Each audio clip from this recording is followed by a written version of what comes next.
This is a relay project. Real Talk starts right now. Here's Ryan Jesperson.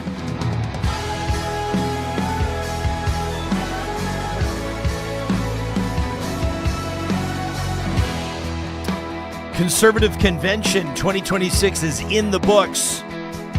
Calgary hosted the heck out of thousands of Canada's conservatives who gathered in one of Canada's most dynamic urban centers to celebrate successes through the most recent federal election campaign, to conduct, if you would, a public, both unofficial and official post-mortem on what went wrong, namely not winning, to analyze what Mark Carney's done through his first year or so as Prime Minister of Canada and to plot the course moving forward. Of course, one of the big assignments, one of the big opportunities that Conservative members had was to send a message about their support of leader Pierre Poilievre. Did he still have their support? What did that look like? Would he be on a short leash?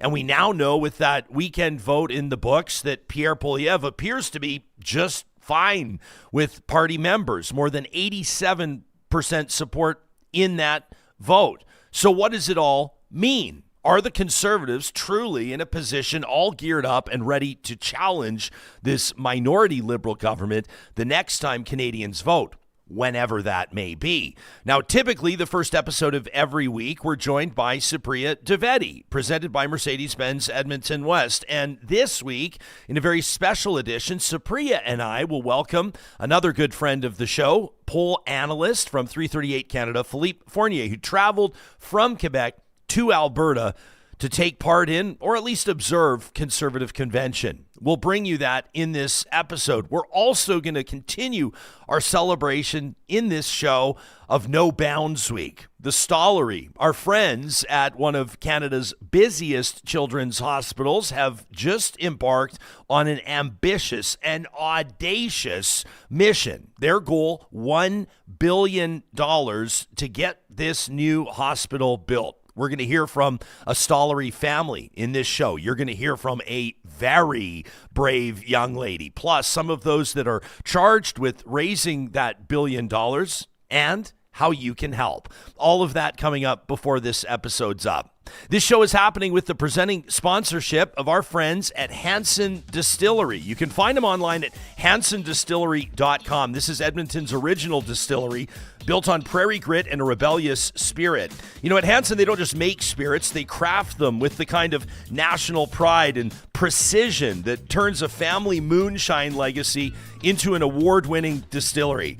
Now let's talk about January. To everybody who powered through 31 days of dry January, our friends at Hanson want to wish you a congratulations. You did it. And now that the calendar's flipped over into February, Hanson is ready to welcome you back with open arms and a glass of something that you may enjoy more than sparkling water. Who knows? It's time to lift your spirits with some truly innovative and locally made spirits. Whether it's a pour of Northern Ice whiskey or a shot of orange blossom or something else, you've earned the right to celebrate. And as we're just days away from the upcoming Winter Olympic Games, Hanson's wishing all of our Canadian athletes the absolute best out there chasing gold, as we're here raising a glass of Alberta's finest to their success. Hanson Distillery is all about innovative spirits for thirsty souls. So let's toast to a month well spent and a February worth celebrating. Made right here. You can learn more about Hanson online at hansondistillery.com.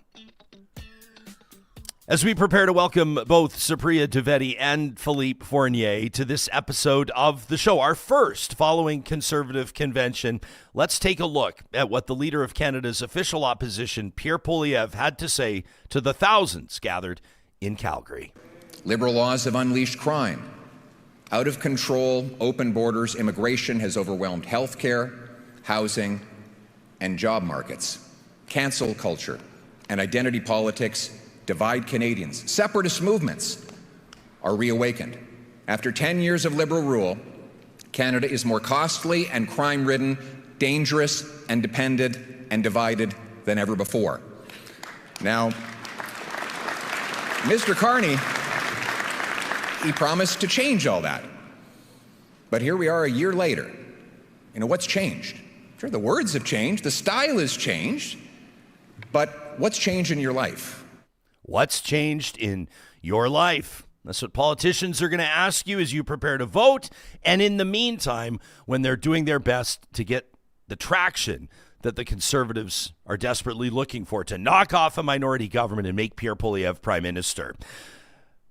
Philippe Fournier was there in Calgary, having traveled across the country. Of course, you know him as the poll analyst behind 338 Canada. He's been kind enough to agree to join Supriya Dwivedi, my regular Monday podcasting partner, on a special episode of the show presented by Mercedes-Benz Edmonton West. Good morning, Supriya, and good morning, Philippe, to both of you. Thanks for making time for us today. Good morning. Thanks for having me. Philippe, why was it so important for you to travel from Quebec out to Alberta to be there this weekend? Well, there's more than I analyze the numbers as well, but it's really important to hear what people have to say. And I knew that this convention would be kind of special. I was at the Quebec City convention, the previous Conservative convention, and the mood was extremely. It was a party-like atmosphere because back then the Liberals had just taken the big lead over the Liberals and they were heading to victory. And I remember talking to staff and even MPs that were saying, "Okay, you get transport and I'll get health," and they were ready to celebrate the victory. And I wanted to see what the mood was a year later after a defeat, a crushing defeat. It was extremely interesting. So I'm very glad I went. And also, I escaped from the very cold -15 windy Montreal. And so that was nice. We don't always hear people talking about escaping cold by coming to Alberta at the end of January. So we'll take the compliment. Supriya and I want to pick your brain about what you saw, who you talked to, what you took away from it. But Supriya, you were watching it all unfold from Ontario. What were some of the key points heading into the weekend that you were looking to see? Yeah, I mean, Philip, from my part, one of the things that I found interesting, to your point about how last year it would have been like a real party, and this year, perhaps a bit of a more somber tone or introspective tone. I didn't really get that from Pierre Poilievre's speech. So in terms of the vibes in the actual, like on the ground of the place, like what more can you tell us? Like, was there a bit of a vibe shift from last year to this year? Is the party being a little bit more introspective?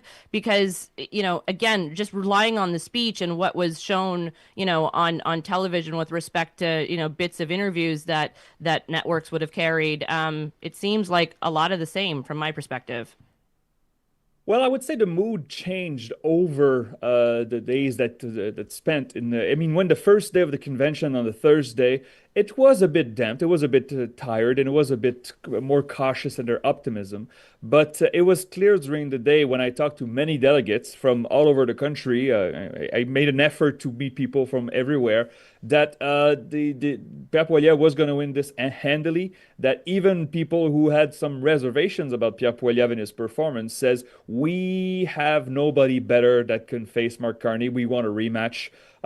They feel like this election was, I don't want to say stolen from them because that would be too strong, but they feel that they deserve a mulligan, that the US-Canada relations completely torpedoed the Conservative campaign, and they're not wrong about that. And so what surprised me more from the speech of Priya and Ryan is that it was extremely thin on Canada-US relations. And it's not a criticism as much as an observation. I think it's by design. But I would say I was surprised because all the polls that we have right now show that, yes, cost of living is important, but you can't divorce that from the Canada-US relations and the tariffs and the threats to Canada's economy. Sorry, Brian, can I jump in there for a quick follow-up? Because, then what are they planning on doing? Or at least some of the folks that you were talking to, because, I mean, Trump's not going away, right? At least for the next 3-ish years. I'd imagine that there's going to be a bit of a roller coaster going forward as we renegotiate CUSMA. So, I mean, what's the plan? Well, I'll be very careful here because my expertise is more numbers than than analysis. But it's an entirely fair question. I would say that a lot of them believe very strongly that Mark Carney was a fluke and that he will not remain popular for many, many years. I mean, Justin Trudeau became eventually unpopular, but we have to remember that he was popular for 3-4 years out there in the first mandate. And many believe that if we position ourselves as the government in waiting, as soon as Mark Carney falters in the eyes of Canadians, we will be right there on their heels. And the numbers back that up. Now, is it hoping that your opponent screws up the best plan? Maybe not. But I would say that from Pierre Poilievre's speech, you're right, Supriya. There was a lot of reheated stuff in there. But there was no like carbon tax Carney. A lot of the adolescent stuff, like the teenager stuff that we used to hear from Pierre Poilievre was absent from this speech. And I thought that was notable. Okay, let's talk about numbers, Philippe, because, I mean, the headline out of the weekend is 87.4, right? That was the headline. I mean, it's a bit of a flawed comparison to stack up, provincial party AGMs and federal conventions. But for anybody that was doubting, last UCP leadership review, whether or not Danielle Smith had the support of that party when she walked out of there with 91.5%, nobody was saying a thing, right? 87.4. And Supriya, I'll let the podcast listeners know we just had a significant body language reaction from you when I said that, so I'll get you to put it into words in a second. But let me ask both of you. Philippe, I'll start with you, but both of you, I mean, 87.4, that chases away probably anybody within the room, I would imagine, that was trying to plant seeds of doubt, that was trying to suggest there's a better candidate, that was trying to suggest it's time to swap out the quarterback, so to speak, right? You're a numbers guy, 87.4. I mean, everybody loves 90, but that's way better than 65. That number is like the perfect number for Pierre Poilievre. I mean, I did hear from many delegates, I hope it's not a 94 or 95, because that would be too high. He lost his seat, he lost the election, he lost his lead, so there has to be some kind of message. But 87 is unquestionably Pierre Poilievre is the leader. He's going to be there. That guarantees a rematch, and this is what those delegates want. Now, I know that there were the delegates, the point system. I mean, there was no point system. It was one delegate, one vote. Had there been a regional weighting like they do when they choose a leader, it would have been a different story. Now, there was only about, the numbers differ, but I think between 100 and 200 Quebec delegates, for instance, whereas Quebec could have had 1,000 delegates. And the same thing for Atlantic Canada. They were underrepresented. But some of it was by design. You couldn't vote online. You had to plunk down many thousands of dollars to be in Calgary, a hotel and plane and everything. But the rules are what they are. And Pierre Poilievre won his bet, and he's going to be there for the rematch, for better or for worse. For me, that number makes it a non-story. Pierre Poilievre will be there for the next election. Supriya, what do you think, 87.4? I mean, look, I think Philippe's explanation of it can't be a 90 or 95 because then it just seems too high. It needs to be like there has to be some sort of dissent within the party, I suppose. Makes sense. My facial reaction that you called out so nicely, Ryan, was just simply the fact that like 87.4 still isn't 90. So again, the tiger mom in me is like, if I brought home a math test at 87.4, my parents would have been like, where's the rest of the percent? So, but Philippe's answer like really assuaged my kind of doubt, I guess. Do you realize though, Supriya, while you and I have shared with this audience, we have many things in common and many differences. Both of us were raised by physician fathers and our wonderful mothers, of course. The difference is when I say to Philippe, hey, 87.4 is way better than 65. This is me hearkening back to what I used to say to my parents, where I would improve on a 65, bring home a test at 71, and start going, There we go. Not the worst. Not the worst. So there you go. I get it. Yeah.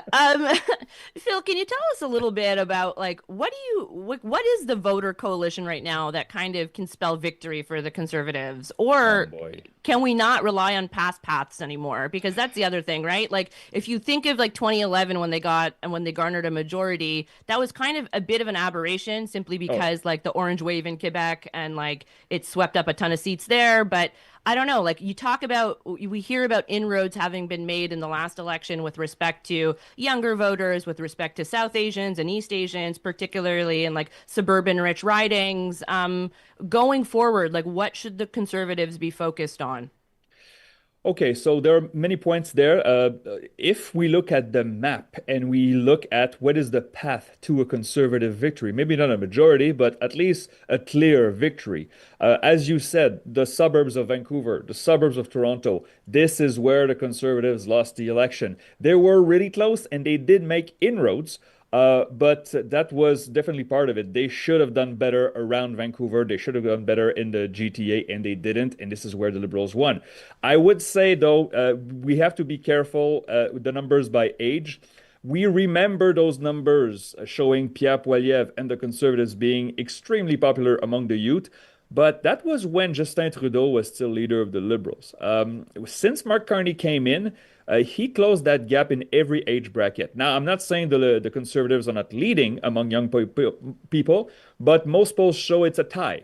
And so, considering that Mark Carney and the Liberals are doing very well among the older crowd, Pierre Poilievre really has to speak to those younger voters to make sure they vote and make sure they don't go back to their usual pattern, which is to vote for more progressive parties. And to finish, it's a long answer. I'm sorry, Supriya, but the Conservatives really, really hope, and I was told this many times this weekend, they really hope that the NDP can find his, I don't want to swear here, but they can find their stuff together, right? If the NDP goes back to double digits, you would think that it should hurt the Liberals a little more than it does the Conservative. But we'll see going forward. That's southwestern Ontario. All those NDP seats, they did not go to the Liberals last election. They went to the Conservatives. We're talking to poll analyst Philippe Fournier alongside Supriya Dwivedi in our feature interview presented by Mercedes-Benz Edmonton West. Philippe, we always encourage people to support your work at 338canada.ca. Nice job for the National Post just a short time ago, breaking down some Léger polling there. Interesting timing, of course, as Pierre Poilievre clears his leadership review. I mean, people are using the word passing it. Some are saying passing with flying colors. So however you want to analyze it or impose your editorial perspective on it, you've written based on the numbers. Here's your analysis that despite Poilievre's leadership review result, the Liberals are pulling ahead across the country. Can you take us into what the numbers say from Léger? Yes, absolutely. So there were a lot of polls leading up to this convention. And normally, I mean, it's normal. We want to have a line in the sand to compare before and after numbers. So we had Abacus data, the Industry Institute. You mentioned Léger. We always, Léger is always much awaited. Léger had a 9-point lead for the Liberals over the Conservatives, which is the widest we've seen in quite a while since Mark Carney was in his honeymoon post-election. And the numbers showed also that from Abacus data, Léger, and the Industry Institute, that the perceptions of Mark Carney and the approval of the government went up sharply. So this is a reaction, we assume, to the Davos speech and also to the renewed threats by Donald Trump against Denmark, against Greenland, against NATO allies. And this is why I said earlier in our conversation that I was surprised that Poilievre did not make more of a push towards Donald Trump and the threats coming down from south of the border, because ultimately, we can argue on semantics, but it won the election for the Liberals last time around. And so the Conservatives have to find a way to have a counterattack to that and not just wait for the Liberals to falter. And so that's what the numbers say. Right now, I have in the polling average, I have the Liberals very close to the majority threshold. The Conservatives are holding their base at 135 seats in my last projection. The NDP is still down. The Bloc is doing okay in Quebec, but not that great. So this is the state of the landscape right now. It's really close to the results of the past election. There's been many fluctuations, but if you take the polling average, you figure that right now the Conservatives would probably not win an election if a ballot was held this week. I'll remind viewers or listeners that maybe your first time here on the show, Supriya has served her country as a senior advisor to a prime minister, namely Prime Minister Trudeau. You scoff at it, but it's true and it's context, Supriya. You've been closer to a prime minister, to a government brain trust than the average person. What do you read into the numbers that you're seeing there? Me? You're asking me? Yeah. I mean, look, like I think it's trend-wise. interesting. Like I think and Philip, correct me if I'm wrong, but I think there's a real sense of needing to rally for our country. And there's this undercurrent of, even if it's not like an elbows up sort of mentality, but looking south of the border of like, well, we don't want to become the 51st state, and we're going to park ourselves around a leader and around a party that's going to best represent that sort of ethos. And so I guess this brings me to a good point to my next question for you, Philippe, which is like, can you tell us a little bit about what the numbers say when it comes to conservative approval of Trump or disapproval of Trump? Because that does seem to be a bit of the reason, I would imagine, why the conservatives are so hesitant to go a full-throated sort of attack on a verbal attack, on the U.S. and on Trump in particular. We didn't have like extremely recent numbers on this, but we had some late last fall. It was interesting when we asked, do you approve of the job Donald Trump is doing as president of the United States? We asked Canadians about that, and we asked, do you have a favorable or unfavorable opinion? It's usually about 85 to 15 that disapprove of Trump and his actions. But that 15 is all on the conservative side. There are virtually no Liberal or NDP or Bloc voters that think that Trump is doing a good job or they approve of what he's doing.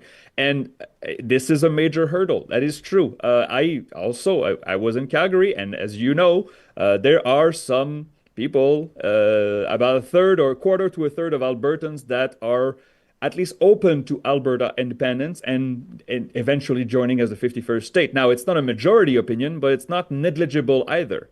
And many of them were there, and they compared Canada to a country that really hinders the future of Alberta, and they believe that independent or being supported by the U.S., they would be more prosperous. Now, I'm not sure I agree with that, but looking at the numbers, Pierre Poilievre could have decided to go, you know what, I will maybe irk some of these voters, but I could also reassure some suburban voters in Toronto and in Vancouver, and maybe even so in Montreal, that and flip more seats in those regions. But they didn't go after that, and I'm pretty sure they based that on some numbers. Perhaps they have internal polling that show if you go hard after Trump, it will not advance your cause. So it's a juggling act that Poilievre has to do here, because there are some MAGA people within the Conservatives. They're a minority, but they are very committed, and he doesn't want to put them aside or exclude them from their base.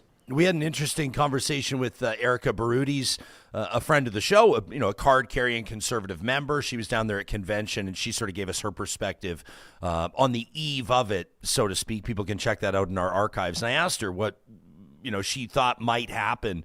In particular, I'll acknowledge now we're talking Alberta separatism versus Trump supporters, but the Venn diagram is probably a perfect circle, or as close to it as it gets. And I asked if she thought that Poilievre may have his hands full with rabble-rousers, with troublemakers at convention, looking to commandeer microphones and make life difficult or uncomfortable for Pierre Poilievre, like they did Danielle Smith at the provincial AGM a short time ago. She said she didn't think that would be the case. She said there's going to be Canadian flags everywhere. She says this is the federal Conservative Party, the Conservative Party of Canada. She said this wouldn't be the audience. This wouldn't be the room to do that. Well, wouldn't you know, lawyer Jeff Rath was there. He's legal counsel for the Alberta Prosperity Project. He's kind of become, if not the face, but at least one of the faces of the Alberta separatist movement. He granted an interview to journalist Vashi Kapelos outside the BMO Center, and I know a lot of people have seen that, where he talks about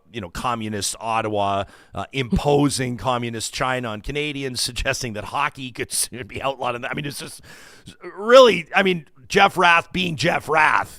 I will acknowledge he wasn't speaking at the podium. This is outside. Good on Vashi for talking to him. But Philippe, what sense did you get in the room, in the building, seeing the folks gathered there about kind of the prevalence of Alberta separation, whether or not folks were friendly to it in the room, and whether or not that was something where you think that would be a lever that would apply pressure to Pierre Poilievre at all? Are you going to give us the same answer as you did with the Trump stuff? Is it the same playbook? I would say so. It's very similar, at least. And Pierre Poilievre did address that in his speech. But I was very curious to what Monsieur Poilievre would say about the threat of Quebec separatism and Alberta separatism. And his comments were basically, this is the Liberals' fault. Now, I'm not saying that's wrong, but I mean, he did say something that made me raise my eyes. He basically said, "Oh, there's never been a threat to separatism or a referendum when conservatives are in power." And that's true. 1980, 1995 in Quebec, both referendums. There was a Liberal in Ottawa. But I mean, the Bloc was created out of the Mulroney government. And if you look at the years Mr. Harper was in power, the Bloc was really strong. And so, I don't know, he had to address those issues. I'm not sure what to think about the Alberta separatism. Outside of when I look at the numbers, I see it's a minority. But his argument for, oh, we have threat to national unity, it's because of the Liberals, works with the room. It's a bit thin, I believe. So, and Phil, are there any numbers that you've seen that, I don't know, if like compare and contrast Alberta separation with Quebec separatism sentiment, or if there's any sort of similarities? Like we just talked about the Venn diagram between like Trump supporters, right, and Alberta separation supporters. Is there any commonality between like folks in Quebec who want an independent Quebec versus folks in Alberta who want an independent Alberta? I will say this. There are some similarities in the sense that both movements believe that Ottawa is too big and controls too much and intrudes in the provincial scene too much. But the two movements cannot be compared. Okay, so in Quebec, we have across the spectrum, in civil society, in unions, we have sovereigntists, we call them here, everywhere in the rainbow. We have them on the right, we have them on the left. When we break down the Alberta polls on separation or on independence, we notice that they're all conservatives. They're all conservatives. And so I'm not saying it's wrong, but it's not across the spectrum. And so again, when we break down the numbers, we have about a quarter of Albertans right now support the federal Liberals. None of them are separatists. About 20% to 15% support the federal NDP. None of them are conservatives. It's all conservatives. And so this is why it's a problem for the country that we have separatist movements. But in the case of Alberta, it's a problem for the conservatives. They have to handle that. Again, I don't want to go too much out of what I do, again, the numbers, but I would say that a best way to deal with them is not to give him too much oxygen and not to antagonize them. I'm sorry, my English is tired. Antagonize them too much. So about in Quebec, we had the Léger poll this weekend. Sovereignty support is at 29% before undecideds. This is low and this is manageable. And I think it's in the same waters in Alberta. So it's a threat that you have to look and can't ignore. Well, you can't just change everything because of that. It's a minority. Supriya, do you see the two situations as like dramatically different? I mean, like, you know, Quebec and I mean, I do. I grew up in rural Quebec. I grew up in Granby, right? So I mean, I agree with Phil in terms of when you talk about the cross section of the spectrum and like having sovereigntists from every which party and every which political side, I think that makes a huge difference. And I would just say that, like, you know, from at least from having grown up in Quebec, there's a sense of, well, you know, and I've mentioned this to you, Ryan, in the past, but like they kind of did it the right way. And I hate to qualify it that way, but, you know, they got their own party. They have reps at the provincial level, at the federal level, and they're, you know, proposing concrete sort of policy solutions. I may not agree with those policy solutions, but they got into both levels of parliament, and I think that's saying something. Yeah, I have, and I would say the same thing in the sense that Alberta, like, I don't want to say that Alberta separatists are not organized or are disorganized because, number one, I think underestimate stuff like this at your own peril. And number two, there have been, like, you know, there's events organizing and they're mobilizing and there's a lot of sort of adjacent groups. Like, so people have heard about like David Parker and Take Back Alberta. Now he is himself a separatist and he's been clear about that, but he's about more than that. right? Like he's been more about sort of like socially conservative priorities, taking back school boards, so to speak, organizing at grassroots, making sure that trustees are getting elected, that town councilors, city councilors, like they've been organizing kind of on that level. But there's kind of all these different groups that are working on different things collectively with one goal in mind, but it's not like the Parti Québécois, for example, where it's like, here's the elected leader, here's the board of the party, here's the constituency associations, here's where you can donate, here, right? And then I think what's triggering people even more, what's pissing people off even more, I mean, what prompted BC's Premier David Eby to call Jeff Rath a traitor or treasonous activity, is the fact that they're down there unelected, unappointed, unofficially, claiming to be meeting with members of the U.S. administration on behalf of Alberta or a sovereign or separate Alberta with no mandate. And it's just so, we talked to somebody over the weekend, a conservative member of our audience that showed up to our Real Talk Pond Hockey Classic. And we talked a bit about Alberta separation. And he says to me, he's like boldly in favor of it. And then after some rigorous questioning by yours truly, he admitted that he actually doesn't think that Alberta separating is a good idea, but he thinks that we need to get Ottawa's attention like Quebec did, with the threat of leaving hanging over their heads to get what would be best for Alberta and Alberta's economy. Another big difference that I think is worth pointing out, and maybe the two of you, I mean, both of you have lived in Quebec, you have a way better sense of this than me, is that idea around a distinct society and literally hundreds of years of history. I mean, Quebec City, for example, is one of the oldest municipalities in the Western world. I mean, this fascinating history way before Canada. Alberta, I don't hear a lot of Quebecers saying, candidly, that they just feel like their economy's been screwed by Ottawa for 50 or 60 or 70 years. In Alberta, that's the sense. It's not a distinct society. It's not we were here 300 years before Canada. It's that anti-energy policies have harmed Alberta's economy, and Alberta would be more prosperous without Ottawa imposing policies upon us. Like it's almost apples and oranges. Hey, you hit the nail on the head here. I would say also, if I may, because we cannot ignore the U.S. factor in there. Among Quebec sovereigntists, there is no desire to join the U.S. It doesn't exist. Like it's marginal, maybe 1 or 2% on the right side of the Parti Québécois. It doesn't exist. Whereas it's a significant portion, the polls show, among Alberta sovereigntists. And there was an interview, the year-end interview with La Presse that Yves-François Blanchet gave. It got little attention except for one comment that he made. And he said, the quote was, English Canada is a bigger threat to Quebec than Donald Trump is. And the backlash was immediate, even though that article was published on Christmas Eve. And right after, you saw Mr. Trump start to say, oh, we want Greenland and attacking NATO. And we see a backlash against that.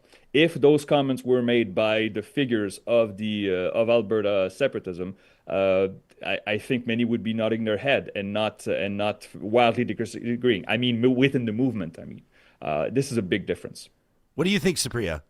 Yeah, I mean, I think there's a ton of differences, right? And I think when you're looking at it from trying to get Ottawa's attention, sure, you can threaten to leave and make all sorts of demands.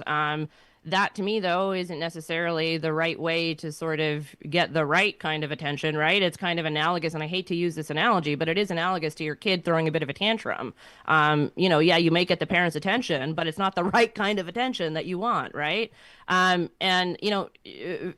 you said something there that just that sparked my memory, because we've been talking about the Davos speech and how well received that was, and arguably across a few polls there seems to be a bit of a bump for the Prime Minister right after that speech. Yep. However, that same week, I think it was just a couple of days later, he goes to Quebec City on the Plains of Abraham and is talking about Canadian unity and how this was like the first sort of go at it. Not super well received in Quebec. Yet there doesn't seem to have been any sort of polling reaction to that. Any thoughts on that? Yes, several thoughts. First, except for that speech, Mr. Carney could say that he had the perfect January. The numbers show that his approvals are up, his numbers are up, the Liberals are in comfortable position.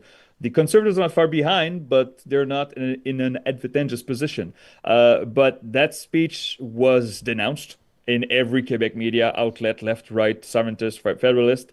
But it doesn't resonate as much. We rolled our eyes because the threat right now is more important than a dumb speech on the plains of Abraham. Groceries are still very expensive. Housing is still very expensive. I mean, Montreal used to be the place in Canada where people would go for cheap housing.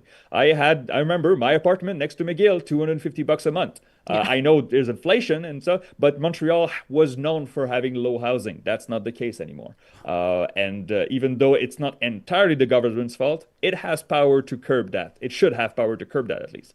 So it did resonate, but it did not move the needle as much because it was an eye roller and not more.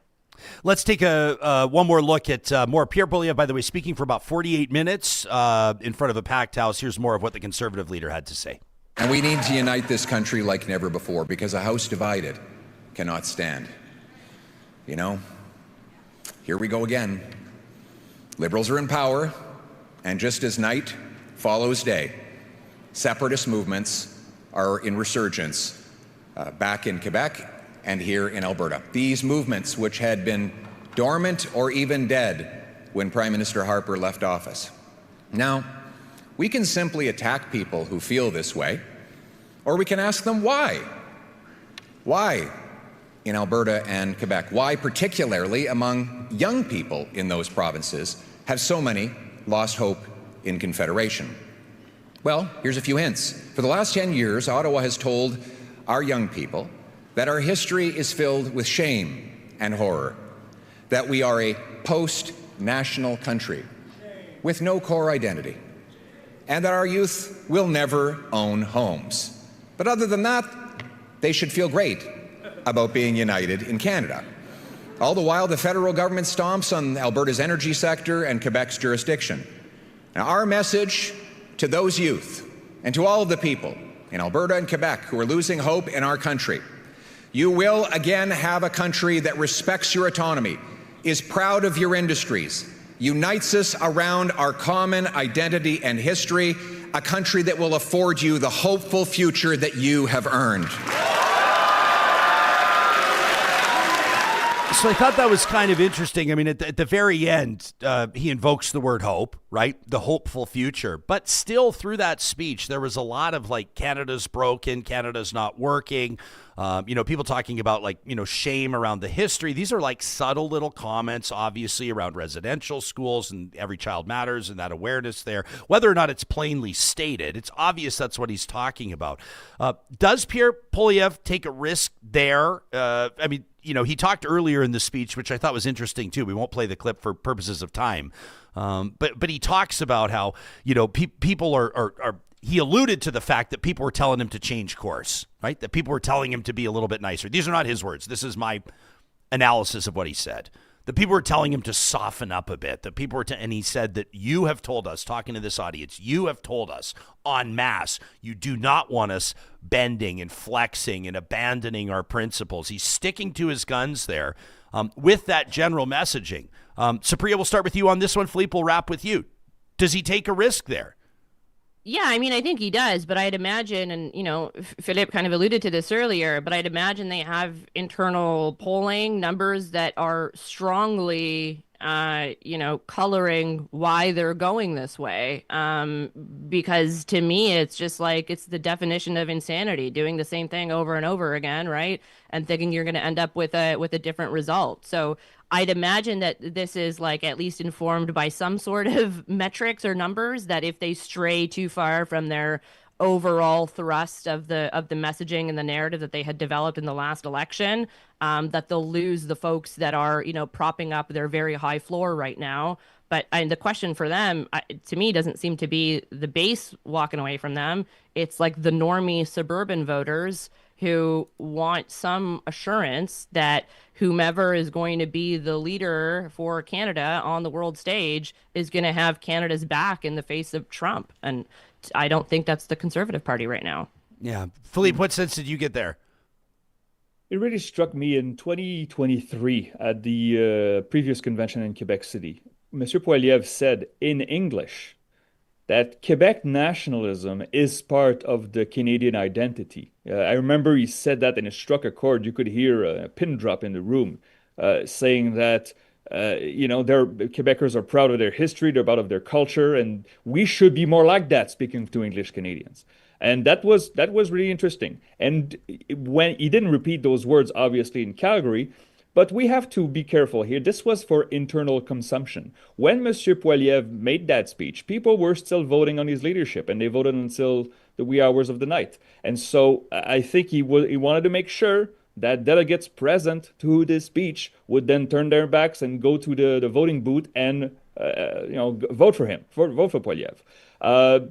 We'll see in the coming weeks, when the House sits again, whether Monsieur Poilievre decides to at least have a little more collaborative approach towards the U.S. threats.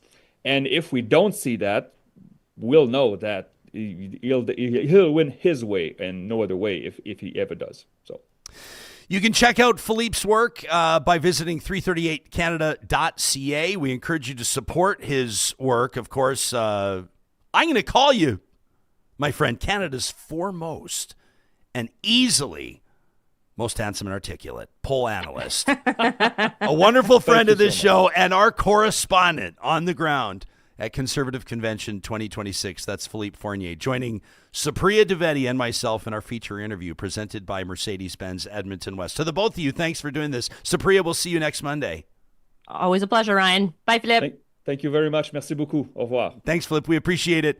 Again, you can check out Philippe's work at 338canada.ca. You can read his poll analysis just over the weekend, as a matter of fact, in the National Post. Coming up on the other side of this break, we're going to check in with our friends at the Stollery Children's Hospital Foundation. They are looking to raise $1 billion to build a much needed, and I'm sure that some would say a long overdue hospital in Alberta's capital city. Karen Faulkner, President and CEO, is here with an impressive group, and she's going to set the table for us to get a better understanding of why this new hospital is so necessary. And of course, this wouldn't be a Real Talk roundtable if we didn't have folks with lived experience. You're about to meet Emmy, one of the bravest young adults. She's this girl that has just seen more than most of us have seen in many, many more years. And she's in here in our Real Talk studio in the historic Mercer Warehouse to really do everything we can to get your attention around the No Bounds campaign. It's No Bounds Week.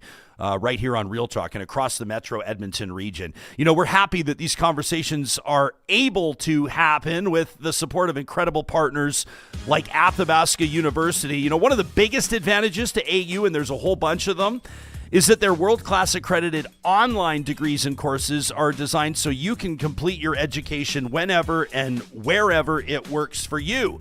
And that means that there's no commute to a brick-and-mortar university.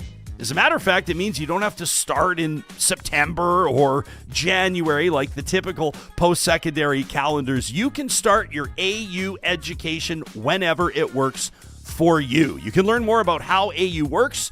Check out their hundreds of programs and courses. Learn about student supports and more by visiting the website athabascau.ca. That's Athabasca University online at athabascau.ca.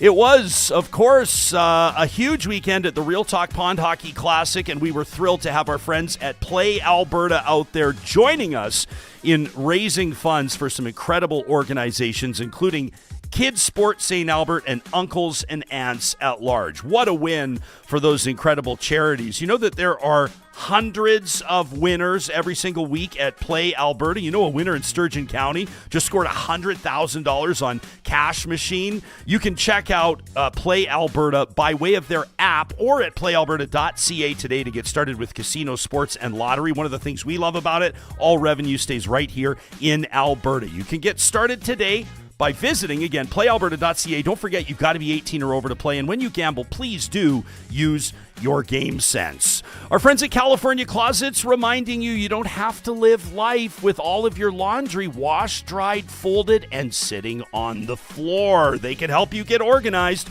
with custom closets and storage solutions for the entire home. Make the most of your space with their custom organizational systems.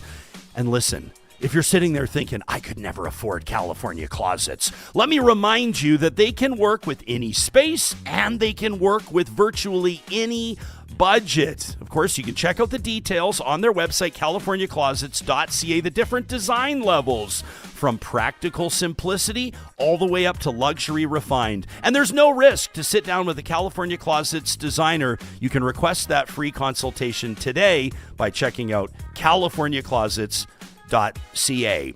And we mentioned it is No Bounds Week here on Real Talk and across the Metro Edmonton region. As a matter of fact, the city of Edmonton has proclaimed this week Stollery No Bounds Week. And that means that we are painting the city purple.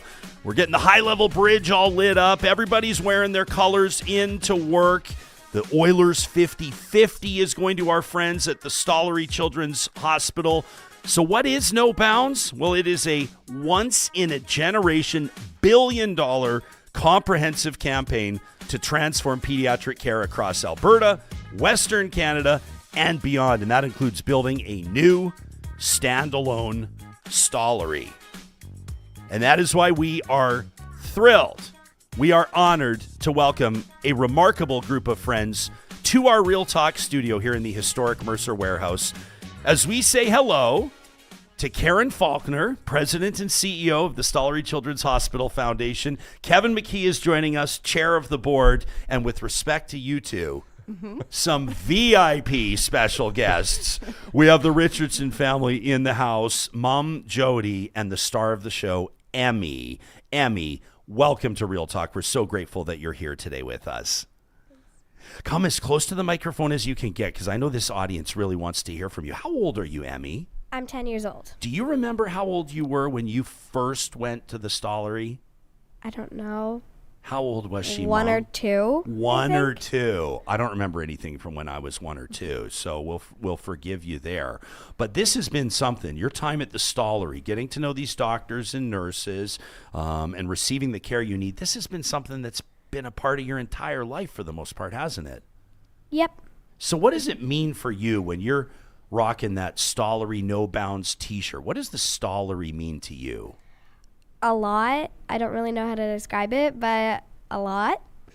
Mom, can you talk to us about Emmy's first few months on planet Earth, her first year? There was a diagnosis that came, kind of a fairly rare, wasn't it? A congenital deformity involving her spine. Is that right? Yeah. So Emmy has what's called spinal dysgenesis, which is just an umbrella term for something went wrong.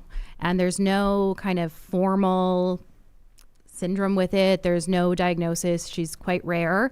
And we found out when I was pregnant. And at the time we were living in Calgary, and then we moved over to Edmonton just after Emmy turned 1.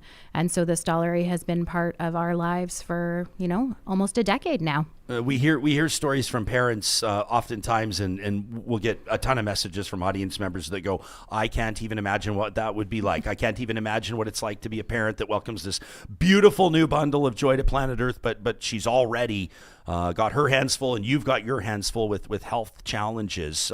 As a young mom, if we rewind 10 years ago, where was your head at that point? Did you have any experience in a children's hospital? No, not at all. Emmy's our first. We have 2, and Emmy's our first. And so, we had no idea that things were wrong until we were told they were wrong. Everything felt okay. And then it just changed our lives completely in a way that we didn't even know was out there. We were naive to, the battles of medical parents, and we were naive to the challenges of having a child come into the world with disabilities. And we are so lucky that places like the Stollery connected us with other families who have been through it, and they could walk with us and hold our hands through it. And then we have now been able to offer that to others as well. So the community is beautiful, and it welcomes you, and places like the Stollery foster that. Is that what you refer to yourself? Is it medical parents? Is that what the group calls itself? I mean, depends on the day. Yeah. People that are walking the same miles, right? Pretty much, yeah. People that can relate.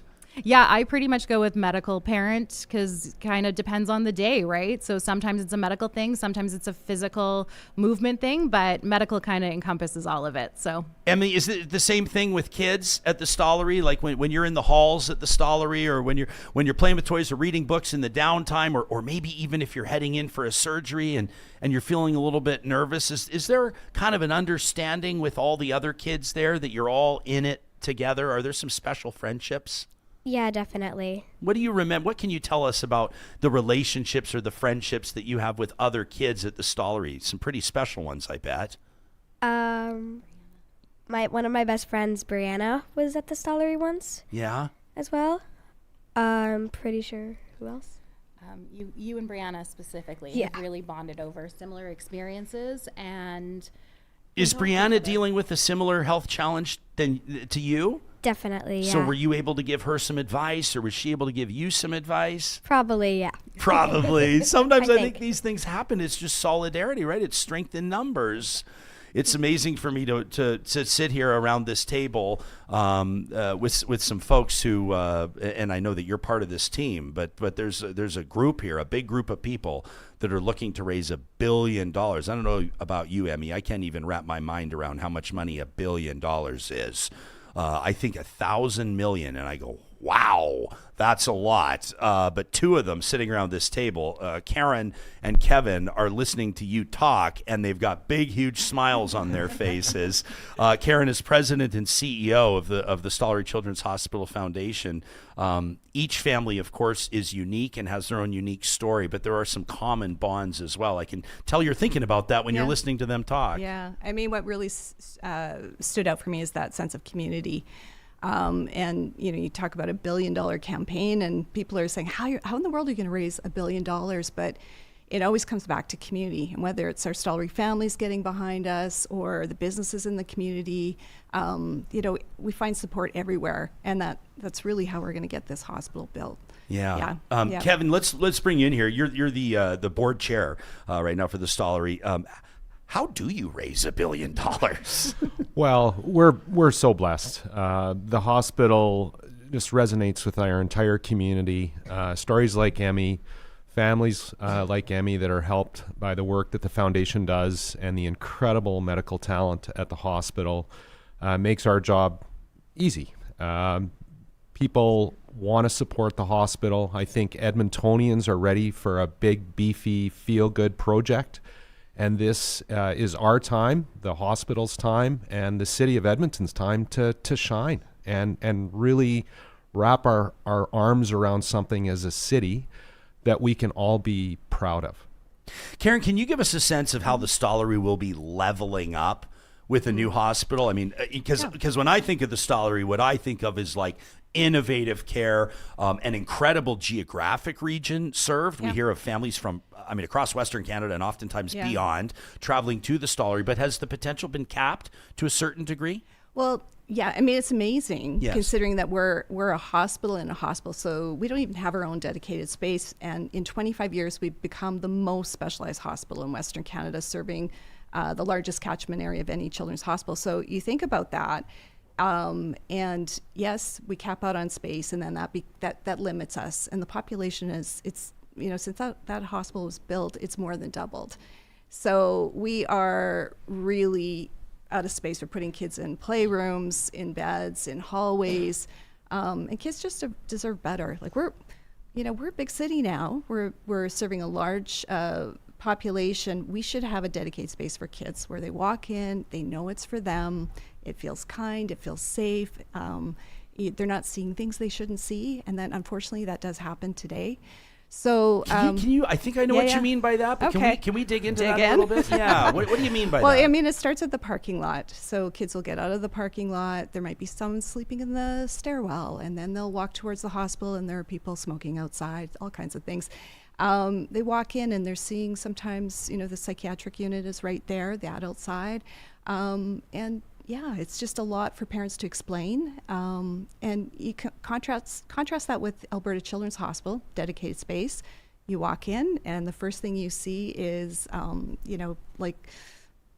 beautiful things on the walls. It's almost fun. It's fun. It's like you're going serious as all heck. Totally. But it's kind of a fun space, at least where a kid can stay in a kid's mindset, even though they're dealing with such grown-up stuff. That's right. And I mean, our medical teams are amazing, and they do absolutely everything to make it comfortable and pain-free and everything they can. But our community deserves more.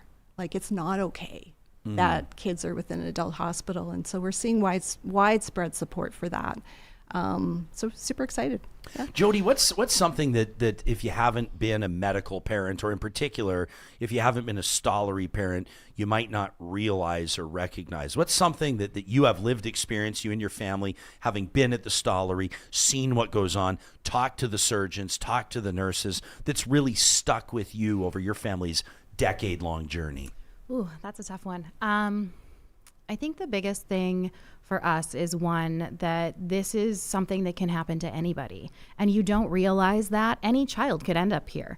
Any child could end up on a medical journey, because it's not something that, it just happens when you're born. It can be any time. And so seeing that is really kind of, this is an open door for every child, and every child needs to have this access, because you don't know when you're going to walk through these doors, and hopefully you don't, but you don't know when you are. And then things like sharing rooms. It is so hard to be watching your child in pain, watching your child on meds, hooked up to machines, and then having 4 other families experiencing the same stress and same fear, and you can't have your family there because, you don't want to invade someone else's space, and there's a kid crying and you're trying to keep your kid quiet and they're trying to keep their kid quiet. And so you have this extra stress that you didn't anticipate having, just because you're trying to kind of keep the space neutral, because there's so many people healing. So having a dedicated space where kids can have their own rooms, and they can have, more visiting areas for their families. They can bring their people with them. We are so lucky. We've had Emmy's teachers come to the Stollery to visit. All of our friends and family have been there. But you really have to negotiate the times. And so having that space and having that dedicated area where your family is welcome, where they feel like they're part of the journey too. Because like Karen said, it's community. You need everyone there. Emmy, you are all over the website as one of the stars of this campaign. Look at this right now. I'm showing everybody StolleryNoBounds.com, and we'll link to that in the show notes. And you've got your astronaut helmet on, and it just looks absolutely incredible. What's it like getting used to life in the spotlight? You're a bit of a celebrity right now. It's really fun, but also stressful. Yeah? What makes you feel stressed? It's not just the Stollery that I'm doing stuff for right now. Oh, is that right? It's a lot of different stuff. A girl in demand. Well, that's pretty cool. I'm reading here about you, and it says, again, at StolleryNoBounds.com, you love playing with your friends, your little brother Jeremy, and Dr. Bear, who I see on your shirt there, a.k.a. Dr. Patchup. But here's where it gets serious. And it says, after multiple orthopedic surgeries and 3 full body casts, you continue to defy the odds and find the fun everywhere you go. And your signature smile was plastered across your face when you showed up at our studio today, and you have it on now. What do you tell kids your age, or even kids older, about how do you stay positive when you're in a full body cast, let alone 3 different times? I do not know.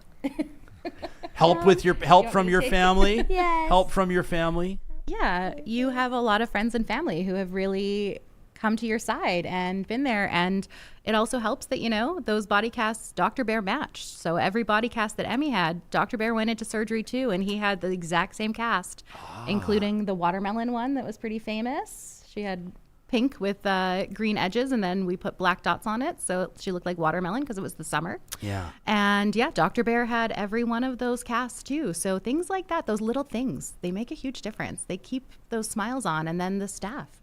You were telling me that the nurses are all super duper nice. Mm-hmm. And nurses are always the rock stars, aren't they? They really are. We'll show respect, of course, to the doctors, the surgeons, the porters, the custodians, the cafeteria, everybody else. But the nurses, they're always the ones that seem to hold it together.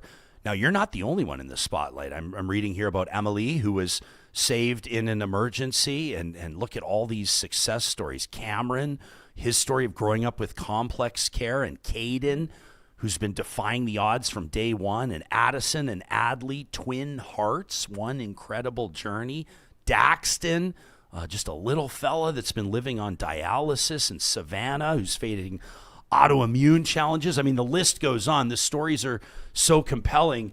Kevin, different things are going to resonate with different folks. And I guess that's job number one right now, is for organizations, agencies. It could be unions, it could be community groups, it could be church groups, whoever it is. We're looking to inspire basically half of the country here to get on board with this. Where does that work begin? Well, it begins with conversations with folks like you, telling Emmy's story, talking about the space not matching the talent, the opportunity to continue to grow the stories that we have of world-class talent, continue to attract world-class talent, and the opportunity that we have to create a once-in-a-generation impact, not only for kids like Emmy, but generations of kids to follow us. And that it doesn't matter if you're a member of a union, if you're a nurse, it doesn't matter what you do. The Stollery will have an opportunity, or may have an opportunity, to change the life or save the life of a child. And what an incredible privilege and honor it is for all of us. We're real talkers, and I'm not surprised by this, are connecting. You know, I mean, the reach of the Stollery is significant, formidable as a compliment. I think you don't have to look too far. It's like 2 degrees of separation to the Stollery. But Tyler in here says the doctors at the Stollery are just fantastic. Says one of my daughters had a cochlear implant done there. My other had 3 hospitalizations in the first 6 months of life. Tyler says I've got nothing but love for the Stollery. Emily G is sharing that her daughter spent a week in pediatric ICU at the Stollery with respiratory issues when she was 2. Karen, ultimately, you know, folks are going to be looking at this, and there seems to me in here there's a collective theme in the chat. People are going, Edmonton desperately needs this new hospital. Alberta desperately needs the new children's hospital. And a lot of folks are kind of lamenting the fact that the hospitals have to fundraise for this type of thing, but that's the reality, isn't it? Right? That's just, it comes with the territory when you have a vision this ambitious, this bold. Absolutely. And, you know, government can't do it on their own. And what we've always tried to do is bring excellence. So, you know, government can build the bricks and mortar and the things that are medically necessary, but we want to make sure that this hospital has all the things that will make, you know, families like, you know, Jodi and her husband Lee and Emma a comfortable, you know, stay with lots of good programming, and there's just a lot that we add to the experience. It's a comprehensive campaign too, so we're also fundraising for research and innovation, and that is absolutely critical. To make sure that we attract the best and brightest to our hospital. We have, you know, our goal is to make sure every kid has the best chance at a long and healthy life, and you can only do that by having a world-leading hospital. And so that's what we're going for. We're going big, and you can't do that without also having the most specialized people. So research and innovation is critical. So it's a comprehensive campaign. And we'll make sure we take care of the kids today while we're building that hospital. It's probably going to take about, you know, anywhere from 5 to 7 years. We hope no longer than that. And so we really have to take care of the kids today too. Is this a bit of a chicken and egg situation when you're talking about attracting on the research and innovation side, the best and the brightest? Is it like you got to get, or you do everything you can to get the best facility, which will draw the best talent, or drawing the best talent allows you to fundraise to build the best facility? How does it all works together? It totally is, and it's about retention too. And, you know, as we start to run out of space and the challenges become more difficult, you know, doctors are spending a lot of time. It's almost like running a theme park. You're trying to figure out how you're going to get patient flow through. That becomes very stressful. That's an added challenge. So retention is real. It's something that we should all be concerned about. Having a world-class facility is one of those things that helps us with retention, having the space that our medical teams need to be able to care for kids. So it's critical, and I think everyone sees it now, and we have the land. That is a huge step forward. Planning is already underway. We like the pace and progress we're seeing, so this is going to happen.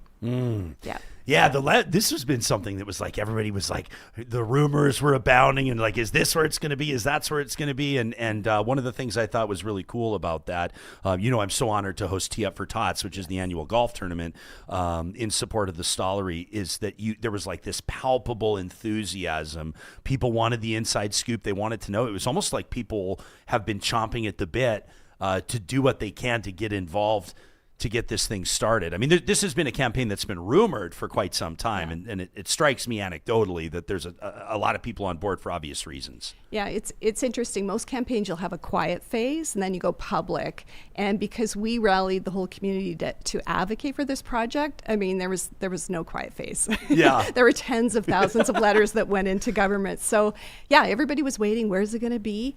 And our position was it needs to be in proximity to the university because of research, innovation, teaching, all those things. And we're really pleased with the South campus because it allows for growth.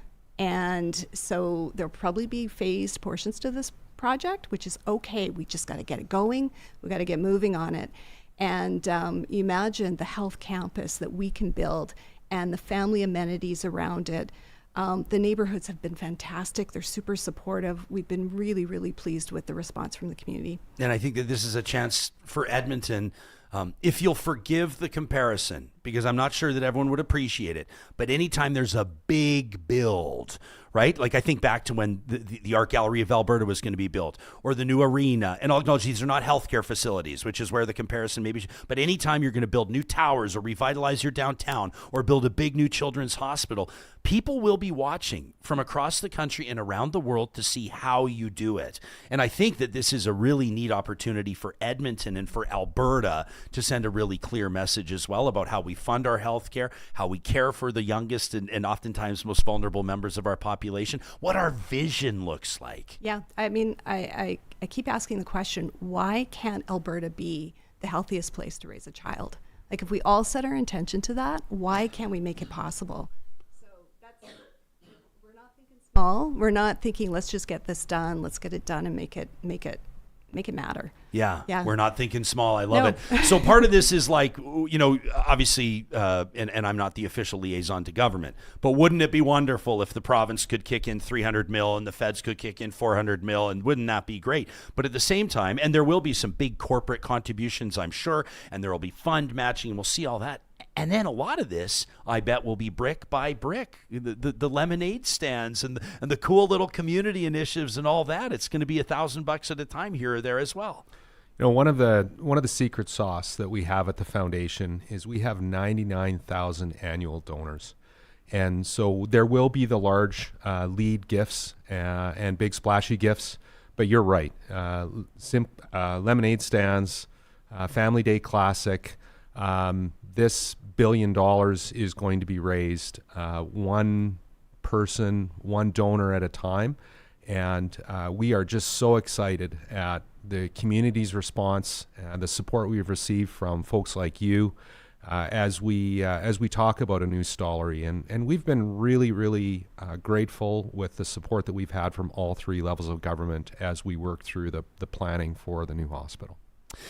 Well, we are thrilled to get behind it and do everything that we can, not just through No Bounds Week here on Real Talk, but through the year, and just reminding this audience, I don't even know if they need to be reminded based on what we're seeing in the live chat here. Everybody understands the impact that the Stollery has had and the impact that it will have moving forward. But we're asking you, Real Talkers, to do what you can in your circles to inspire your friends and family, to maybe make a plan to put together an ambitious and fun fundraiser that can go toward this No Bounds campaign that can help build this new Stollery Children's Hospital. You can check out StolleryNoBounds.com for more to make your commitment today. If your family is participating in a philanthropy plan, if you're looking at your estate planning, maybe you're getting a tax refund back that maybe isn't yet allocated. This would be a great fit. Again, StolleryNoBounds.com. Did I miss anything important before we thank you all for your time? Emmy, is there anything that we haven't said to the moms and the dads and the kids, the grandmas and the grandpas that are listening when it comes to supporting the Stollery? I don't actually think so. I think we got it all everything's been covered. It is so cool to get to know you and get to call you a friend. You might be the bravest 10-year-old that I've ever met in my entire life. Thank you for joining us on the show today. Thank you. We really appreciate it. That's Emmy and her mom, Jodi. Jodi, thanks for making time for us. We'll be thinking of you guys and the countless Stollery families. We like to call this a call to action. You want to take us to break here? You want to give the parents something to think about? Absolutely. So thank you for having us and for encouraging everyone. And I would just say, you know, a kid who's at the Stollery, you know somebody who has been there or is currently there, or you will know someone there. This is for everyone. This is not just, you know, for families like ours who have a medical journey. This is for the broken legs. This is for the bumps and the bruises. It's for all of our kids in Alberta, and it is so important and it is crucial, and we need the help. Yeah, so well said. Kevin, last word, and Karen will bring us home. One call to action. Well, I think Jodi just did a wonderful job of wrapping it up, is that the Stollery is for all of us. And now is our opportunity to support a new standalone children's hospital and get behind a project that Edmonton can be proud of, and that we can show to the world what world class looks like in our city. I love that. Karen? Just a word of gratitude. It's the community that got us to the place that we are today, and it's the community that will get us that new hospital, that incredible research and innovation, and make sure that no kid gets left behind. So thank you to our community, and StolleryKids.com or StolleryNobounds.com. You can start there, and feel free to call. We'd love to talk to you. I love it. You know, I've got a buddy, Declan. I used to say a little buddy. Do you know who I'm talking about? Just when I say Declan, like he's had, see what I do is I say we're going to rap, and I'm so bad at rapping. I just keep going and telling more stories. But Declan, you know, what can you, the beads things that the kids have, so you get a bead for every surgery. Yeah. Right. Yeah. And I remember seeing when he was like 13, I think I met him when he was like 7. Yeah. When he was 13, his string of beads was like 4 or 5 feet long. Yeah. The number of treatments, pokes, you know, visits to the hospital is incredible for some kids. And, you know, it's funny though, they look forward to it. They visit the Stollery Kids store, and, you know, they make the most of it. But I'm always amazed, kids who are on those long medical journeys, they're so good with adults because they spend so much time with the medical teams and get really comfortable with it. It just becomes part of their life. Yeah, he's a young man now. I mean, he's approaching his 18th birthday, and he and his family are figuring out a way that he can drive and like do all the things. And I just like every time I'm around him, and I think I don't know, I've probably seen him 25 times now, and watched him come up, and just it has deepened. You know, it's all about, like, Emmy, this is what you're doing for us. It's all about learning an individual's highs and lows, and what you've gone through and how you've become stronger as a result. And watching you just walk up those stairs to get in our studio today was amazing. Like you're like a mountain climber. It's incredible, the ferocity and the strength. And when I see Declan, it, like every single time I see him or think about him, it deepens my resolve to support the Stollery. And like, unfortunately, there's thousands of those stories. You know? Yeah, thousands. And really is about seeing a child's potential. And no matter how many years it is, how many days it is, how far they can go, it's about how do you create the best outcomes so that child has as full of life as they can for both them and their families. As a little note of personal credit to you, by the way, the fact that you're president and CEO and I say one kid's first name and you immediately know who I'm talking about, that's pretty special too. That's Karen Faulkner, president and CEO of the Stollery Children's Hospital Foundation. Kevin McKee joining us, chair of the board as well. And our guests of honor today, Jodi and Emmy. Emmy, a remarkable Stollery kid here, speaking on behalf of the thousands that have benefited from the Stollery in past and that will benefit in future. Again, that's Stollery Kids. You can find them online, the specific campaign at StolleryNobounds.com. Much love to you all. Thank you for being here. Best of luck with the campaign. We got your back. Thank you. Let's go do this. All right, Real Talkers, it's over to you. By the way, we'd love to hear your Stollery story. Send us a note to talk@RyanJesperson.com. We'll continue to share those. not just through the official launch of this campaign as well, but we'll be keeping this on your radar. This is one we're taking personally, and we're proud to support it. Conversations like this happen on Real Talk with the support of our friends at Friesen Brothers. You can find them online at friesen.com and in 16 different Alberta communities. I wonder how many Real Talkers were at a local Friesen Brothers in your neck of the woods yesterday. That was Sunday, February 1st. That's when a delegation from our family, it's typically my wife, heads out to Friesen Brothers. She loves doing the shopping. She doesn't trust me doing the shopping, and probably for good reason. But the reason why we have the first of every month circled on our calendars is because it's 15% off all grocery purchases of $75 or more. We're a regular family. We're not rolling in it, and so we do everything we can to stretch every dollar. And a big part of that is making sure that we hit our local Friesen Brothers the first day of every month for 15% off. I also, as it was getting later into the evening, Carrie texts me and says, hey, you want me just to pick up dinner at Friesen Brothers? I'll bring it home. I said, yeah, absolutely. And she knew exactly what I was looking for.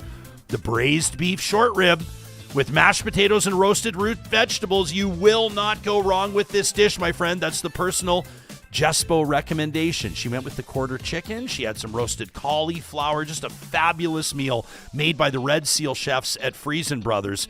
Friesen Brothers is Alberta grown and Alberta owned. North Road Investment Council reminding you that the Canadian stock market returned over 30% over the last year, 31.7%. Wondering how your Canadian mutual fund did. Did it outperform that return? You know, more and more private clients and institutions, when it comes to investing, are starting to ask, if most mutual funds don't keep up with the benchmark, why not just own the benchmark? North Road Investment Council builds customized passive portfolios that are designed to capture index returns, but with a strong focus on tax management and matching your values and preferences. That means you can exclude companies that you're connected to as an executive. You can avoid industries that maybe don't fit the way you're wired. And of course, there's something for everybody. If you're at an earlier stage of building your wealth, the team at North Road can also work with you on an hourly basis, like they did for Real Talker Michael the other day. He wrote in to tell us about it. Have a professional review your current investment strategy, your insurance needs, and develop a customized financial plan. You can connect with Marshall, Carey, and the team by visiting northroadic.com. And have you got your tickets yet for Comedy Night in support of UCAN Youth Services? I hope so. Comedy Nights are back. This is always such a highlight in the month of March. You know how we feel about UCAN Youth Services, this nonprofit charitable organization that's helping young people out of harm's way and onto a path of economic independence. They're not giving these young adults anything. These young adults are applying for and gaining access to a ready-to-work program. They work their butts off to scale up and get as employable as humanly possible, and then they head out through a door of opportunity and forge their own career paths. And the success stories are absolutely incredible. You can follow UCAN Youth Services on Instagram to learn more about the return on investment, so to speak, but we got to make sure that these programs are funded into the future, and that's in large part due to these comedy nights. You can check out ucancomedy.com to get your tickets March 9th through the 11th, March 16th through the 18th at Rick Bronson's Comic Strip in West Edmonton Mall. Such a good time. We like to get a table of 10, bring our friends. There's a live auction element to it. You're laughing all night. Your face is going to hurt from laughing. I promise you that. Plus a 50-50, a silent auction. It's your support and their success through comedy nights in support of UCAN Youth Services. We encourage you to get your tickets today by visiting ucancomedy.com. This show's technical director, Johnny Infamous Hicks. On the heels of a very busy weekend, What a blast we had. The show is like an hour 20 in. We haven't even mentioned, really, the Real Talk Pond Hockey Classic. Oh, yeah, it was a great time. What a blast out in St. Albert on Saturday. Yeah. It was nice weather. And it was perfect for the ice until about 4 p.m., but that's okay because I think everyone was tired at that point. But, yeah, great to see everyone out there. Shout out to our sponsors, all our friends out there, Apex Automation, Dairy Queen, and, of course, the city of St. Albert. The mayor came out. It was just was a beautiful day. Yeah, it sure was. It's kind of funny. We've had and I want to shout out, like, through this we'll get into our volunteers, like familiar names in our live chat. You guys know Noob and Goose was out there, and Morgan was out there helping us out. Our good friend Carly Watson. For those of you listening on the podcast, we're showing you some photos right now if you want to check them out on YouTube, and I'll post them on Instagram later. Some amazing footage here. So from Noob. cool. Noob with the had his drone out there, and I love this. He's showing the setup. I like that. This shows everything that goes into it. This is pre. The day ahead, as the crews were out there. A big shout out to the Canadian Progress Club in St. Albert. They've been doing this for years. This is the 15th year of this tournament.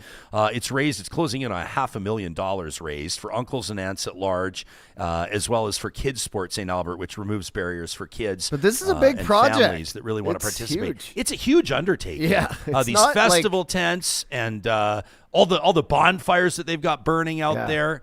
You mentioned our friends at Molson do an amazing job keeping us well watered. Our friends at Central Social Hall show up and set up the bar. Of course, DQ brings the burgers, and great to see St. Albert Dodge out there as well. Look at that. You got the Benzo out there right now? How are you liking that? Talk about that. You want to mention that? I had a bit of a loner over the weekend. But Carly with just some amazing photos, and the community spirit on display out here with all these teams that come out, rain or shine. Now, this weather was amazing. I think it was like 3-4 degrees. Yeah. Plus 3 or 4. Great. Last year Started was out minus at like 30. 0. Yeah, I know. So the temperature swing.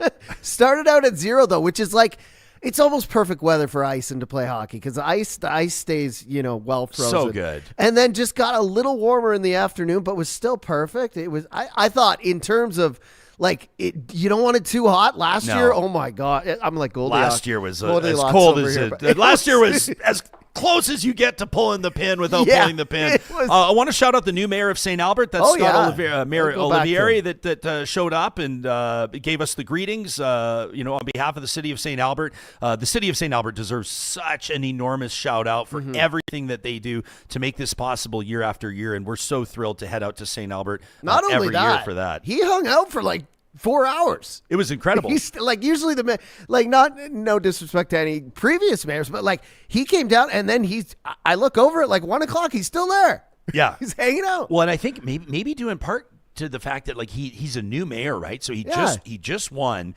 and I think that this was like his wheelhouse. I mean, there's a lot of St. Albert residents at the tournament, and his chance to I heard him talking to people about all different kinds of things that his council's working on, picking people's brain. He sort of strikes me as like, I mean, he's getting basically like a full endorsement right here. Look at the ice there. You can see it's starting to get a little watery on the edges. That's our Real Talk shootout. A lot of folks, of course, it's a family-friendly event. A lot of folks brought their kids out, but again, just a shout out to the mayor for. But the mayor had a Coors Seltzer in his hand, like he was relaxing, he was chilling out. Yeah, he's having a great time. People bringing their new puppies out there, and the kids, obviously, costumes on full display. I'm trying to remember what the name of this team is. Just like they have that banger look, really dialed in. Fantastic stuff. You mentioned our friends at Apex Automation. They went all the way to the final. They weren't able to knock off the eventual champs. But last year's champs as well, right? That's right. Real HC, 2 years in a row. So the bar is set high when it comes to the competition. I will say that we heard some feedback from folks that are like, we can barely skate, or we'd love to come out, but like we're not, we didn't play Junior A or anything like that. There is such a range of skill and ability out there. The one thing that everybody has in common is just everyone's having a blast. There's my team every day we're buffling. The boys out there just giving it their all. To be honest with you, and we all do compete for the Lozzie Cup, the Tim Loznick Memorial Trophy, and of course there is great honor in being able to hoist that trophy. On the flip side, nobody really cares who wins. Everybody's out there just having a good time. Yeah. And the tunes, you did a great job with the music, and we just had such a wonderful time. Again, our friends at Play Alberta with their incredible support. I want to make sure I remember all the sponsors. How about the Log Father? This is a small business. This guy, the Log Father, his business is exactly what you might expect in that he provides chopped, cured, stacked or bagged firewood, birch in particular, really nice firewood. And this guy, I mean, you can support him. Obviously, you can check him out, find him online. If you need firewood delivered to your location. He donated all the firewood and kept those bonfires ripping. Oh, that's awesome. All day. And my heart is full. I don't know about you guys, but we were at the Oilers game after the fact, the Oilers-Minnesota game. Did anybody notice the final score? Not a great. It wasn't the outcome we were looking for, but not the point. I shuffled slightly. I moved slightly in my seat at the game, and I got a whiff of myself. I got a whiff of the campfire smoke that I was carrying, and it felt like. I mean, I'll recognize that if you're all done up and showered for a night on the town, you may not love sitting next to campfire smoke guy, but what a badge of honor to make your way through a Saturday night smelling like fundraising success, courtesy of the Log Father and his big bonfires. Dude, I don't know what it is. I think it's because I don't know if the last 2 years, but we're pumping heat into the tent, and I think it just sucks up some of that smoke when the wind's blowing it that way. But last year too, I like all my DJ stuff from this gig is sitting in the garage because I have to air it out. But it's funny because I just this morning put all my clothes, jacket, gloves on the third wash cycle because it's just like when it's a little badge cold, of honor, baby. When it's a little cold and you've been sitting in 8 hours, it sticks to you. But like, yeah, I had the same thing when I got because I went to another gig after this. You guys went to the game. I went to another gig. I did the same thing. I was DJing and I put my head down for a sec to look at the controller, and I was like, I had a shower, but it just kind of it sticks to you like that badge of honor. It warms my heart. Yeah. It warms my heart. I think that my hockey gloves have smelled like campfire for like 2 or 3 months after the fact. But there's nothing like it. I mean, honestly, just a cold beer or a sparkling water, whatever your flavor is, and the burgers from DQ and the campfire and the music and everyone just laughing and having a great time. And all that aside, we're just raising thousands of dollars every year. Thank you so much to everyone who gave. It wouldn't be possible without the volunteers. It wouldn't be possible without our sponsors and without the teams that show up. We're going to do it again next year. Obviously, we've already got, every single year we work with Kindle Events. They do run our Real Talk Golf Classic as well. Circular calendar, by the way, Thursday, June 18th, Emily and Christine and the team at Kindle. But they're always looking at this and going, how could we improve this? How could we tweak that? And so we're already working on next year.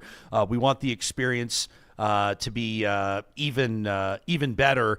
And I don't know, my heart is full after that weekend. We really wanted to give a shout out to everybody. Of course, and to our buddy Strainer, who took on a little more this year because, as you guys know, Ryan couldn't play this year, first year ever. Yeah, blew out my ankle. Yeah. It was tough to sit on the sidelines and watch. Was it? Yeah. I mean, when my team got blown out 7-1, then I felt like I could have helped. I could have been there. Well, see, I'm like the worst player on my team, so everybody knew that I wouldn't have made any improvement. But yeah, just a wonderful day, and just a big shout out to everybody again that supported us at the Real Talk Pond Hockey Classic. We totally appreciated it.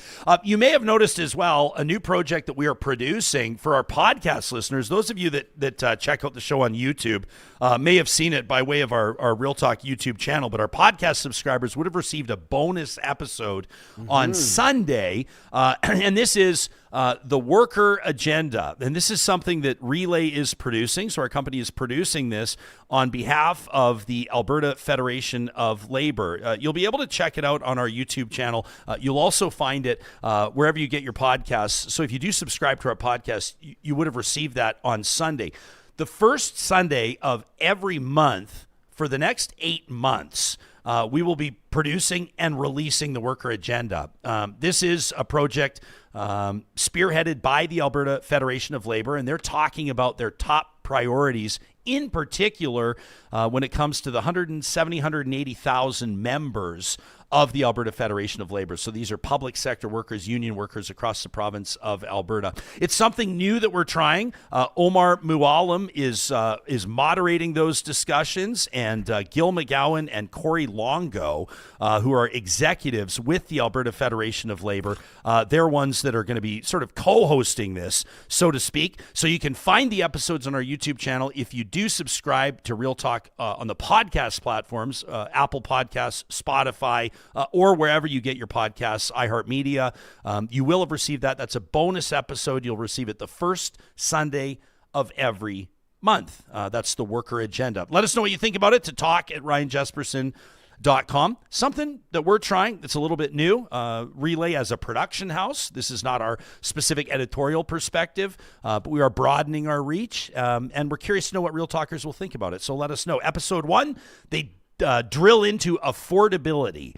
The episodes are about a half an hour long, and you can get a sense of where the public sector is at on working toward a more affordable reality for Albertans on a day-to-day basis, talking about things like insurance and grocery bills and housing costs and everything that you're grappling with. Of course, affordability is something that's popping up in conversation across the country right now. That's an issue that Canadians are grappling with, obviously. And, some of you may say, grappling with. These are tough decisions that we're making every single day when it comes to our family's financial priorities. So no surprise that the team at the Alberta Federation of Labour would make that focus number 1. We're always curious to know what you think about what you're hearing. I did see during our conversation with Philippe Fournier and Supriya Dwivedi out of the gates today, also talk about the federal NDP. And as that party looks toward its next leader, that vote coming up in March, we are reaching out and will be speaking with, the candidates that could very well take that spot as the new federal leader of the NDP. Avi Lewis joined us a short time ago. You can find that in the podcast archives. And we're happy to confirm that a couple of weeks from now, on Friday, February 13th, Heather McPherson will be joining us with a one-on-one interview right here in our Real Talk studio. She is, of course, the NDP Member of Parliament for Edmonton Strathcona. She is the Alberta entrant into that race for the next federal NDP leader, and we'll look forward to picking her brain on that. We always want to know if there's a question that you'd like to ask a guest, an upcoming guest on Real Talk. You can send that in to us to the show, to talk@ryanjesperson.com. Make sure you put what it is in the subject line so it jumps out of our inbox. You could say, question for Heather, or question for February 13th, question for NDP leader. And of course, we want to make sure that you feel like your perspectives, your interests are being represented here on the show. We have a wonderful positive reflection today, but before we get there, we also want to make sure that the Full House Lottery is on your radar. It is officially kicked off, and this is your chance to win big and change lives. The Full House Lottery is back with over $5 million in prizes. That includes the Legacy Signature Dream Home, valued at nearly $2.5 million. That includes $50,000 cash. There's the Dream Hall grand prize. I love this one, a Ford F-150 and a Moomba boat, or you can take $200,000 cash. Legacy Signature Homes with a Dream Renovation grand prize, or $100,000 cash. And then courtesy of Green Tree Landscaping, a Dream Outdoor Oasis package, or $100,000 cash. Plus, new this year, an early bird with more than $1 million in prizes, 31 days, 31 winners of a dream vacation, or $25,000 cash. And of course, the Big Bucks calendar is back, now with a cash winner every single day of the year. Plus, the 50-50 Extra is back. Last year's jackpot was over $1.68 million, with the winner walking away with half of that. Now, the loyalty deadline is midnight February 25th. So get your tickets now to be entered for all draws, starting with a $104,000 dream salary, by the way. You can buy your tickets online at fullhouse.ca. You can get them in person at the Dream Home. You can get your tickets by phone at 780-424-6161. You can get your tickets by mail or at the hospital kiosks Monday through Friday from 9 a.m. to 1 p.m. The Full House Lottery is online. The Dream Home's opening in just a couple of days. You can get all the details at fullhouse.ca. Well, the first episode of every week, courtesy of our friends at Solar by Kuby. We have a chance to focus on a story that has filled your bucket, that has made your day, maybe that has restored your faith in humanity. And every once in a while, our positive reflection is just something that made us smile. And that's exactly the case here. Real Talker Rachelle reached out a short while ago. Of course, I don't have to tell you, Real Talkers, the Super Bowl is 6 days away. And of course, the Denver Broncos were hoping to be there. Now, that's not the way that the cookie crumbled. As you know, if you watched the games this past weekend, Rachelle reached out after the fact, and she says, now, I don't know if this qualifies as a positive reflection. It definitely does. She says, but our sweet little 2-year-old had the cutest reaction to the Denver Broncos losing out to the New England Patriots. Says his name is Wyatt. Wyatt has been obsessed with wearing his Bronco jersey.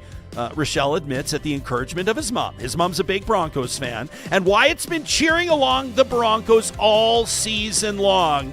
And she says, and after their loss over the weekend, Wyatt definitely became the happiest of all the disappointed fans. This video is so cute. This is 2-year-old Wyatt after his Denver Broncos lost out on going to the Super Bowl. Check this out. I'm so sad. You're so sad. I'm so sad. You're so sad. I'm so sad. Just a huge smile on his face. I'm so sad. Wyatt, never change. We hope that this restores a smile to the face of Broncos fans who have been licking their wounds for the past week or so. You can always cheer for the Seahawks, I guess, if you're not happy to see the Pats there in the big game. We love the follow-up with Rachelle, who says, she grew up watching the Broncos with her dad, and she says it's been so fun to share it with our kids as well. Now, Rachelle admits, unfortunately, Wyatt's older brother Beckett has already picked his own team, and he was cheering for the Patriots. So it was a house divided. And she says, and plus Daddy, she says, my husband, the kid's dad, he's a Vikings fan. She says, but even when we can't agree on the team that we're cheering for, sports are such a fun and positive thing to share with our kiddos. Rachelle, we absolutely love it. That is without a doubt a positive reflection. You nailed the assignment. You can be like Rachelle and send us your positive reflection to talk@ryanjesperson.com.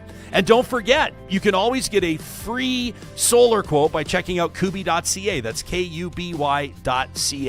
We'll be back at it in the next 22 hours or so with another episode of Real Talk. And in the meantime, we encourage you to have the day you deserve. One love, friends.